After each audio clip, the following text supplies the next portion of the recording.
ფინანსური განათლებიდან ივენთ ინდუსტრიაში თბილისიდან ნიუ-იორკამდე ანა ღვინიაშვილი გამორჩეული კარიერული სითამამით და ხედვის სიზუსტით ახერხებს სრულად ახალი სივრცეების ათვისებას მრავალწლიანი მენეჯერული გამოცდილების შემდეგ ანამ გადაწყვიტა კრეატიულობა, ადამიანებთან ურთიერთობა და კულტურული მრავალფეროვნება ერთ პროფესიაში გაერთიანებინა და ივენთ მენეჯმენტი მისთვის სწორედ ასეთ სფეროდ იქცა ნიუ-იორკის უნივერსიტეტში სწავლის პარალელურად მან ამავე უნივერსიტეტში დაიწყო პროფესიული მგზის გაკვალვაც ჯერ იყო ივენთ მენეჯერის ასისტენტის პოზიცია, მერე კი მთლად მარიოტის საერთაშორისო ქსელში ივენთ მენეჯერის გამყარებული სტატუსით. ამჟამად საკუთარი ივენთ კომპანიის დასაფუძნებლად ემზადება და ყველა გეგმას სიახლეს ისევე როგორც მიღწეულ შედეგებს დღეს ანა ჩვენს ეთერში შეაჯამებს. ანა ღვინიაშვილი ივენთ მენეჯერი გვერდდება შტატებიდან პირდაპირ ეთერში.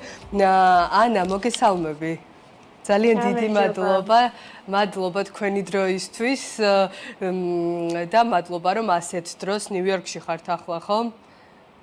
ჯერ ძალიან ადრეა მანდ და შესაბამისად კიდევ უფრო დიდ მადლობას გიხდით თქვენი დროისთვის და მინდა რომ საუბარიც დავიწყოთ რაღაც ამ გზაზე, რომელიც იწყება საქართველოსთან, თავისუფალი უნივერსიტეტიდან, მე როგორც გადავხედე თქვენს ბიოგრაფიას და შემდეგ უკვე აღმოჩნდით ერთ-ერთ წამყვან უნივერსიტეტში, არა მხოლოდ შტატების მასშტაბით, არამედ მსოფლიოშიც, ხო? ნიუ-იორკის უნივერსიტეტი თავისი პრესტიჟით და რეპუტაციით დიდი ხანია უკვე გამყარებული აქვს ეს სტატუსი. როგორი იყო ანა ეს გზა ფინანსებიდან, რატომ ივენთ მენეჯმენტი და რატომ ამერიკა? პირველ რიგში დავიწყებ რატომ ფინანსები.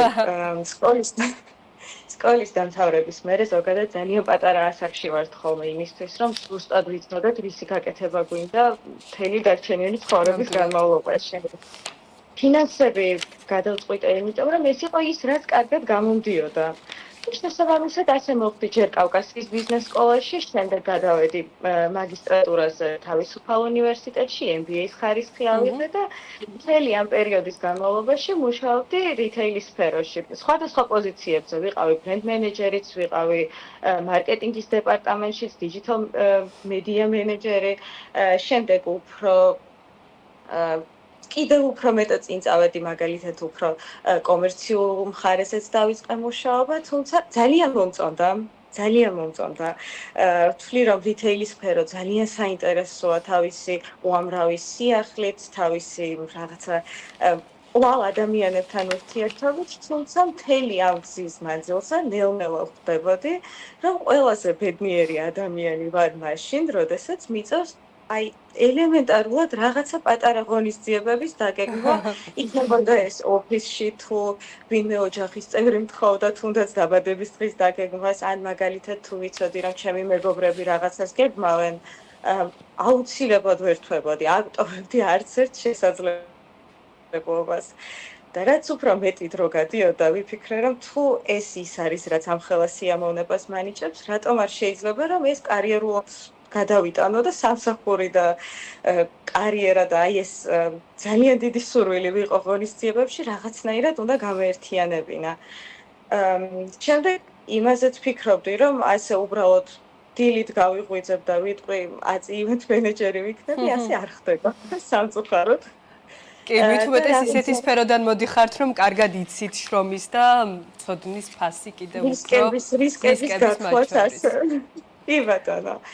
და ვიფიქრე რომ აი რაღაცა სწორი განათლებით უფრო დიდი შანსი მექნებოდა შემდეგ მოუხვედრილიყავი იმ სფეროში უფრო გამყარებულად და უფრო ისე ვთქვათ დიდი გამოცდილებით ვიდრე უბრალოდ ჩემით რომ დამეწყო განათლების გარეშე საქმიანობა ამ კონკრეტულ სფეროში.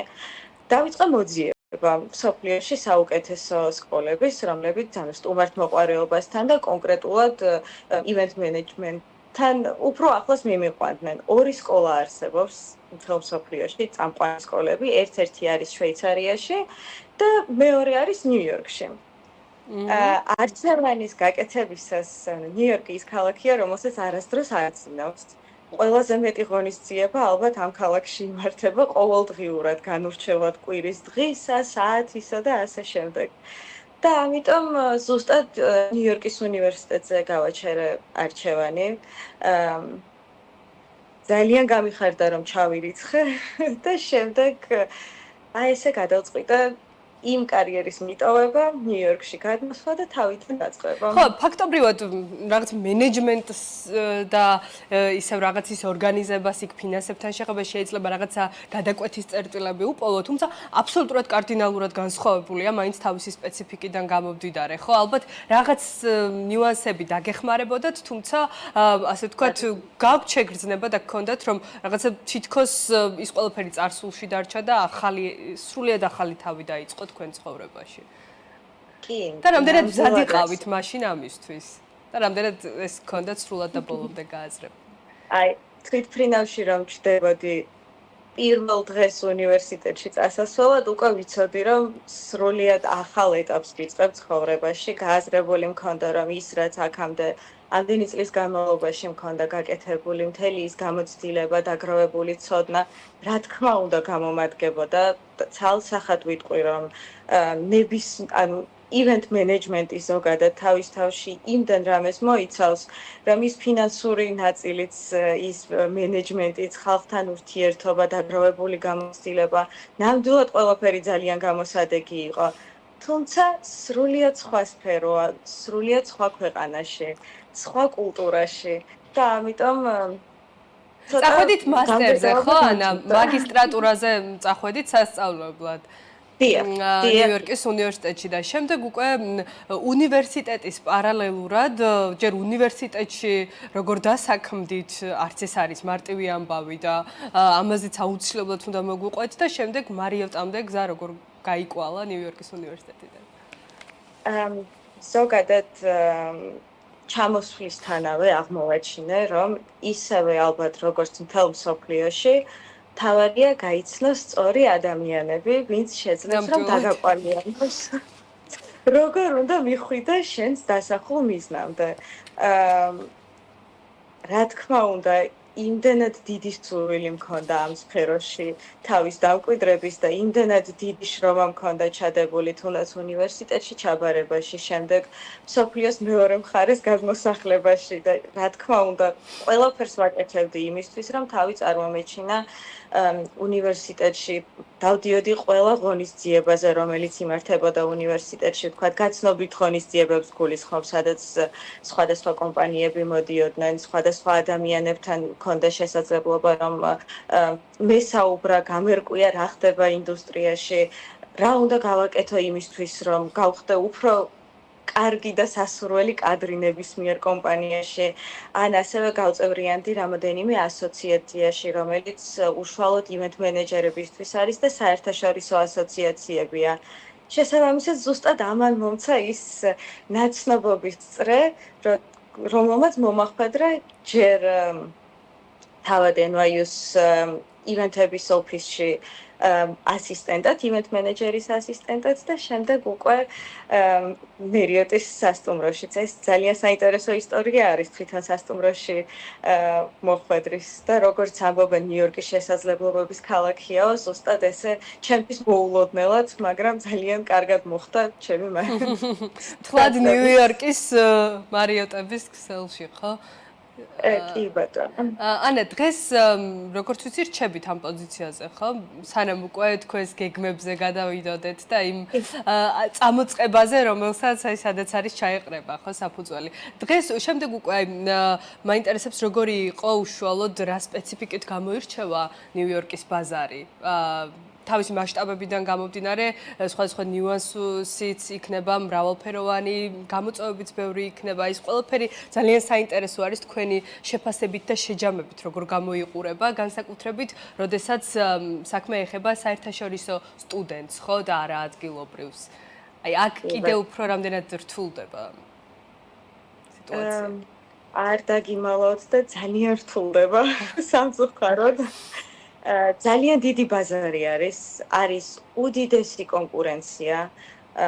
ალბათ ისევე როგორც ყველა სფეროში, თუმცა აქაც ისევე როგორც ყველა დანარჩენ სფეროში, ყოველთვის ეძებენ კარგ კადრებს, ძლიერ კადრებს, რომლებსაც მთელი გულით უნდათ იმის გაკეთება, ვთქვათ, რა პოზიციაც არის. შესაბამისად, საერთაშორისო სტუდენტისთვის ორმაგად რთულდება, იმიტომ რომ მუდმივად გიწევს იმის დამტკიცებაც, რომ შენ შეგიძლია აჯობო ადგილობრივ ნებისმიერ ვთქვათ აქაურ სტუდენტებს, ისე ვთქვათ, რომლებსაც არც საბუთების მოგეხსენებათ ალბათ საერთაშორისო სტუდენტებს თავიდან არ გვაქვს მუშაობის უფლება, შემდეგ გვაქვს მხოლოდ უნივერსიტეტში მუშაობის დაწყების უფლება და მხოლოდ ამის შემდეგ თუ კი ვიპოვეთ დამსაქმებელს, შეგვიძლია გავაგრძელოთ ჩვენი სამუშაო უფლება და აქ ცხოვრების უფლება და ისე გავაგრძელოთ უკვე აქ საქმიანობა. თქვენ ეს როგორ გადაკვეთეთ ერთმანეთთან, როდესაც ამავე დროს თან